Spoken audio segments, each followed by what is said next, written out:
All right. Hello. Hi. This is this is Kyle. I am here interviewing Mr. Joecrusher, also known as Jonathan Nepperton Leslie. Yeah.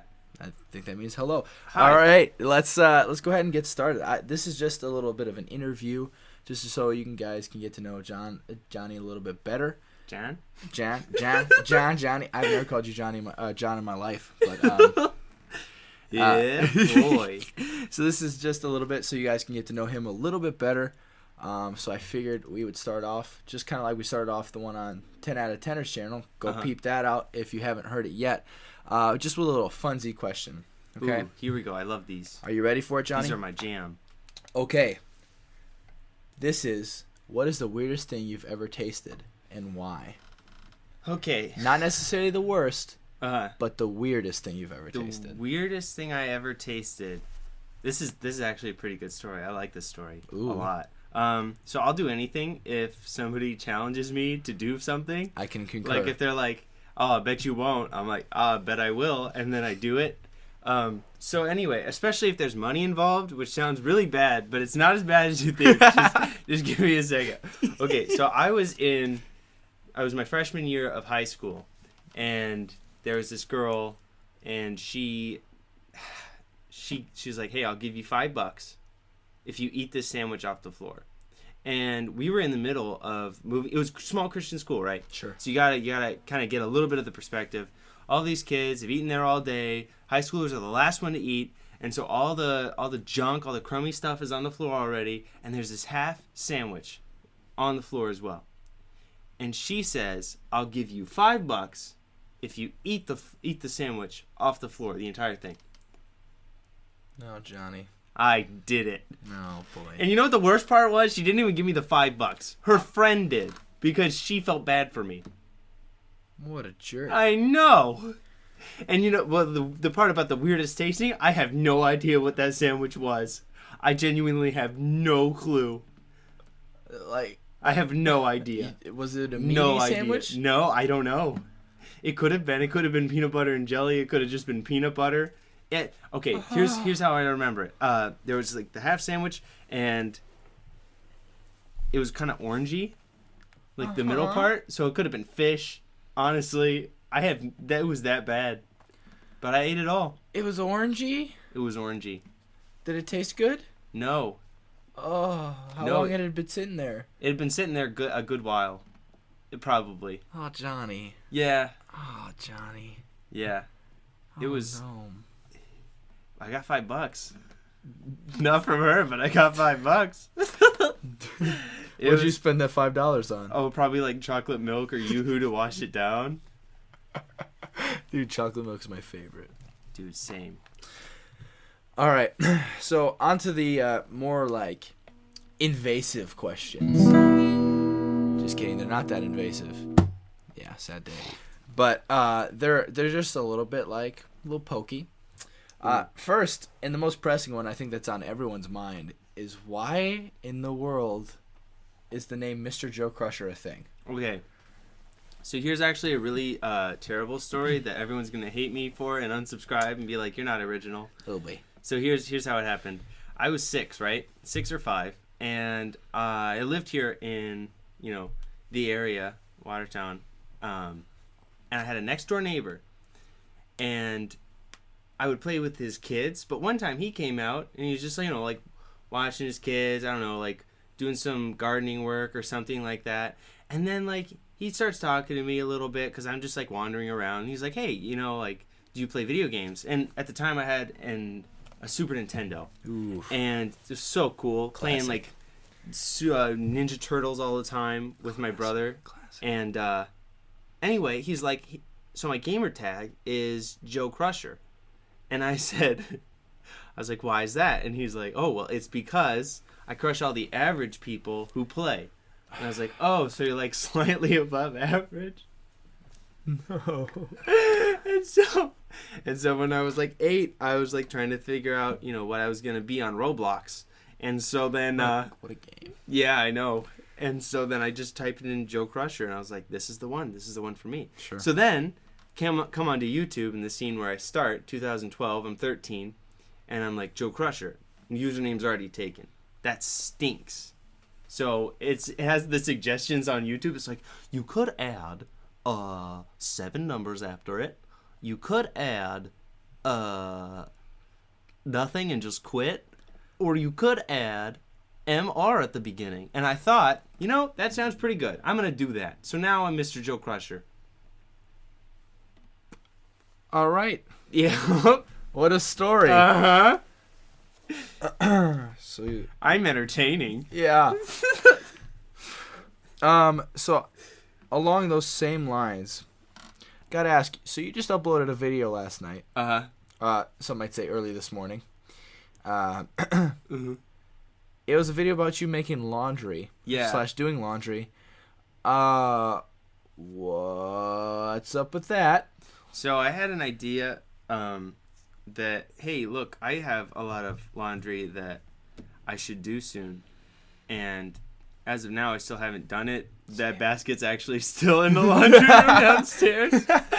But anyway, so I was like, oh, I want to do like something. I want to do a video. And then my friend Alec came over. He's the one who says in the video, if you watch it, laundry, laundry, laundry. So he's the one who sounds like Patrick Star from SpongeBob. He's got great sideburns. He does. Anyways, so he came over and I was like, we got to make a video. And then I'm like, hey, just be creative. Think of whatever you want. And then I looked at my laundry again. I'm like, I got to do that. And then just the video came out of that. And then we were able to grab Ethan, and it happened really quickly. Better than I thought it was going to, for sure. That is interesting. Okay. So what kind of what made you want to get into YouTube? And along those same lines, like, what do you hope to get from YouTube, this channel, and also the 10 out of 10ers channel? So if the people who are listening don't know, like, I did a lot of stuff on YouTube. A lot of different stuff. I did like songs, parodies of songs. Sure. I did skits, plenty of weird skits, all over the map, really. So what I wanted out of YouTube originally was like, oh, I'm gonna be like a YouTube person, and then I realized slowly that wasn't gonna happen, and then because I was too lazy to keep uploading videos and actually make it happen. But the reason that I stopped was just because I was getting busy, like, with everything. What I want out of this channel is kind of just an outlet for having the possibility of doing stuff. Sure. Not necessarily like a focused thing, like, oh, I'm going to go and do only skits. I'm going to go and do only songs. I'm going to go and do only video games and play them. But that if I ever had the feeling of, man, I really want to go and do this. I really want to get back into, like, making a few skits, or I'm feeling really creative, or I want to write a song and I want to put it on something, then I can do it there. Or if I want to do a video game thing, I can have a place that's kind of like my own that I grew when I was 13. So I guess my goal with it is just kind of as an outlet, sort of like what you were saying on the 10 out of 10ers one. If you guys haven't seen that, go over to the 10 out of 10ers, subscribe, because that's where a lot more of the music side of what I'm going to do is going to be on, and Kyle's on there too, and he's an awesome tenor. So, but it's just, the Mr. Joecrusher one is more of like a side project for whenever I want to do anything obscure, really. So do you want to tell the people where you've kind of been, since you brought up 10 out of 10ers, where you want to bring up where you kind of been for the last year? Yeah, so like I haven't uploaded anything for like a year and a half. And I'll be honest with you, the reason that I haven't is because I saw how badly the last one did before I went to college. And I was just like, I can't even break 100 views, and I have like 100, and I had like 150 at the time. It's like, I can't even break 100, and I have 150 subscribers. I don't even want to do anything. But then I did. So there's like a weird pattern on YouTube. Yep. So I did videos starting out, like the first few days of college, we got together, and we actually sang Hello, Mary Lou, and that was a really, really fun song to do. And we had 2 other guys, right. Or 3 other guys, right? Yeah, it was me and you and 2 others. So it was a quartet. Yep. Yeah, and then we had Eric on guitar. Yep. Oh, but, yeah. Correct. So I did that, and then with Eric, I made another channel. We made another channel called Step Brothers, in which we were planning on making like all these other skit ideas that were going to be a lot higher quality than what I had. We made one. It actually did really, really well. Like it got 200, 300 views or something like that. Yeah, we shared it on Facebook, and then we just got busy, and we never made another one ever. Story of college's life. Yeah, so honestly. it's just like it's just out in the internet. So if you guys ever want to look up like a funny, obscure vlog type video, 10 out of Step Brothers, no space. And then if you want to look up the music stuff that Kyle and I have been doing and are going to continue to do, that's 10 out of 10ers with no spaces in between. 10 out of 10ers. And we have a podcast over there right now where I do an interview with Kyle. So be sure to check that out. Yeah, that's a lot of plugging. Good. Yeah, I like that. Yeah. I like that laugh. Yeah, the funny thing about that Hello Mary Lou video was that it kind of peaked off at originally about like 200 or so views pretty quickly. And then we logged back on, 4 months later, and it's got over 300, and now it's like just over 350 views. So it's kind of cool just kind of seeing the just the whole YouTube algorithms coming into play. The growth, yeah. Yeah. Also, let's go ahead and get into this. Like, what led you to being here, to being where you're at with your girlfriend, and also at Maranatha, the college that we're both at? What led you to be at this place in life? And also kind of what you asked me before, is there any like one specific moment in your life that's, okay, that's a turning point to lead me here? Ooh. So I was born here in Watertown, Wisconsin, and I wanted to do something. What in the world? My brain just like fried and flipped over and started sizzling again. Hold on. I got this. I got this. 2 seconds. All right, here we go. Woo! So, I wanted to come back.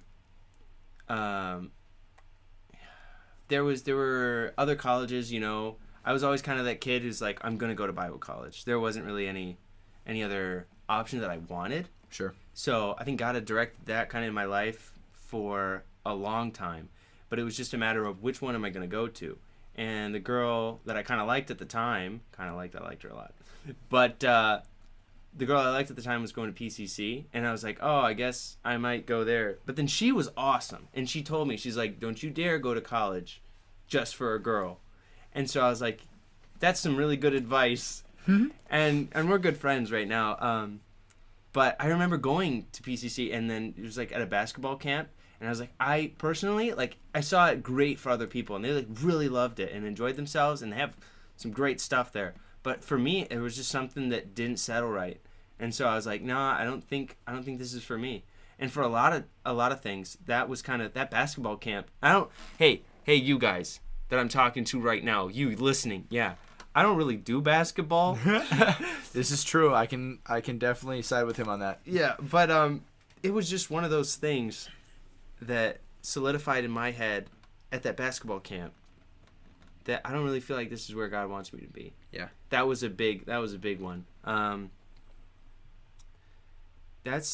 remember that being a really big decision point where I knew this wouldn't be the right choice. So then coming to Maranatha, I don't know, God's worked out a lot of different ways that things have just worked out, and you can see a lot better in retrospect how God worked in different areas. Sure. And so I think just with my girlfriend that I wrote a song about pretty recently, I can just see how there were different events that prepared us for this. And so it's just been a ride.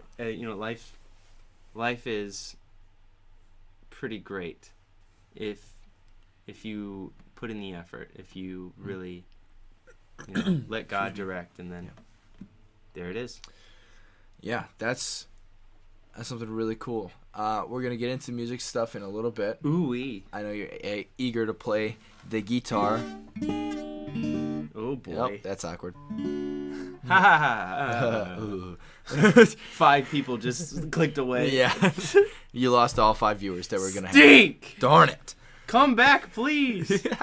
So, just really quickly, if you want, I know you and I are a lot alike in this instance where we don't have one thing like that, boom, I want to do this necessarily. Yeah. We like jumping around a little bit, but if you can give me like 2 really quick a career aspiration and a music and life aspirations.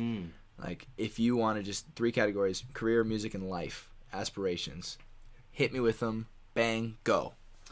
Career, I would like to do something with music, whether that be just involvement in church, like choir leading, song leading, something like that. Mm-hmm. I would want to be involved with that Sure. I think, the rest of my life. That's one of the career things that I'd want. Now, could I make a career out of that? Probably not too much, but I would want to be involved throughout my life, doing something like that.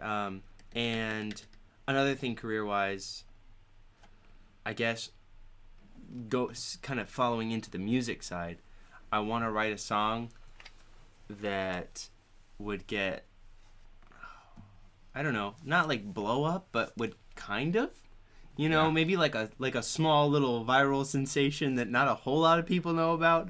Like I wouldn't get approached in the streets about it, but there would be like that obscure person who'd like recognize me at a Walmart somewhere, like 100,000 views or something, where it's like local, but people kind of like, oh, sure. I kind of know that song or whatever it is, So that's kind of like the music aspiration side of it that I'd like. And I don't think I'd do a whole lot of church writing music, but I like the romance stuff, the kind of like jazz pop ish thing. I know.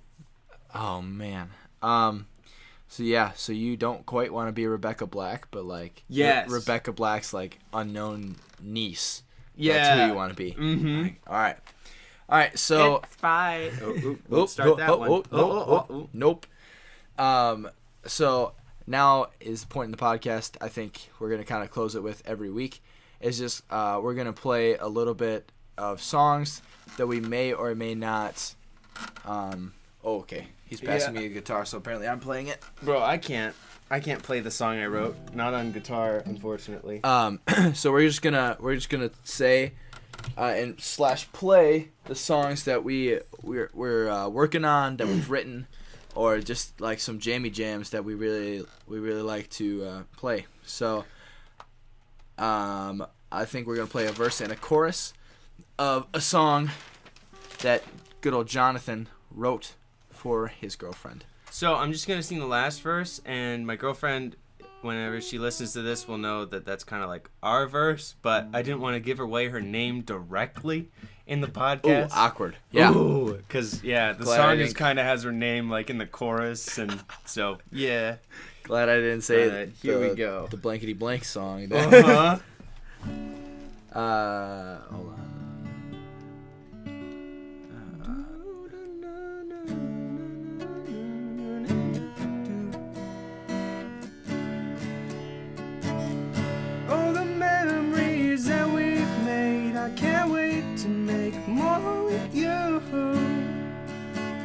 Forever, always, that's the tune. Makes you swoon, then we join and sing. Yes, it's true, I love you, you're the one for me.